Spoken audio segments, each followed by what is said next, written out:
So, how deep do I need to carve? I hear this question often. And when we're carving wood, no matter if you're going to be printing it by hand, if you're going to use a press, or if you're going to drive a 2-ton piece of road equipment over it, the answer is simply, I only have to go as deep as my gouge will allow. It's up to the inking person, the person rolling the ink onto the block, to maintain the ink properly so that we don't fill in small detail. So when I'm carving, whether I'm using a U gouge or a V gouge, I don't want to bury the tip. I think we talked about this before. So remember, I have my motor and I have my regulator, and I'm going to go into the wood at about a 30 to 45 degree angle. And so if I am pushing in, I'm watching the very tip of my tool. If I bury the tip, let's just do that, it tears. It will tear the surface. Or if I'm carving wood like Sheena plywood or something like that, it's going to splinter the wood if I go too deep. So the small U gouge is about 1/8 of an inch deep and is nice for small lines. I wouldn't use this for clearing large areas. The larger U gouge, if you see, I can go in again. I'm pushing, I'm guiding, I'm at an angle, I'm not scooping, and I'm creating a mark, a gouge, that is really not that deep. You know, it's less than 1/4 of an inch deep.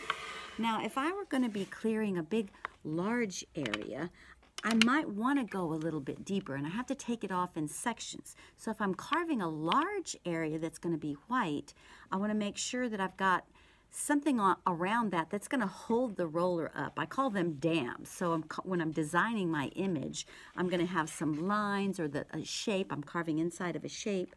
But I can take my knife, and remember now, bevel side to the black, whatever I want to maintain as a black area. And I'm going to carve a line into the surface. I'm pulling my knife.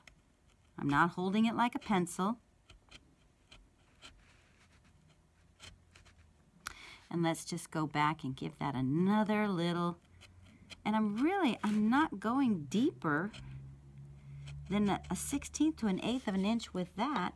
Now I can take the bullnose chisel, which does have a slightly rounded edge, just a curve to it. It is a chisel, so it's beveled on one side, flat on the other.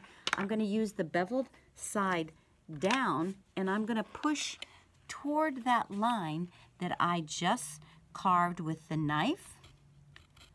And in doing that, listen closely. You hear that little bump? When I get to that line, I get that little bump.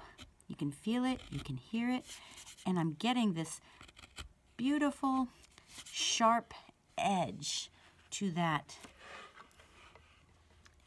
circle there. So I could carve out this entire area by shaving off layers. So when I carve out a large area, I kind of describe it this way. I want to carve with intention, because we will pick up what's called chatter in the large white areas. And if I carve with intention, if I carve maintaining a pattern to that area, so if I'm going all in one direction, or if in a circle I want to just continue to cut in a spiral and remove all the peaks so that it's fairly flat. But when I do pick up any texture, it makes sense with that shape. So if I'm carving every which way, I get this chaotic chatter, and it looks like a mess. So carve with intention, and remember, keep your tools honed, keep them nice and sharp. Love your tools, they will love you, and we will meet and print these large blocks.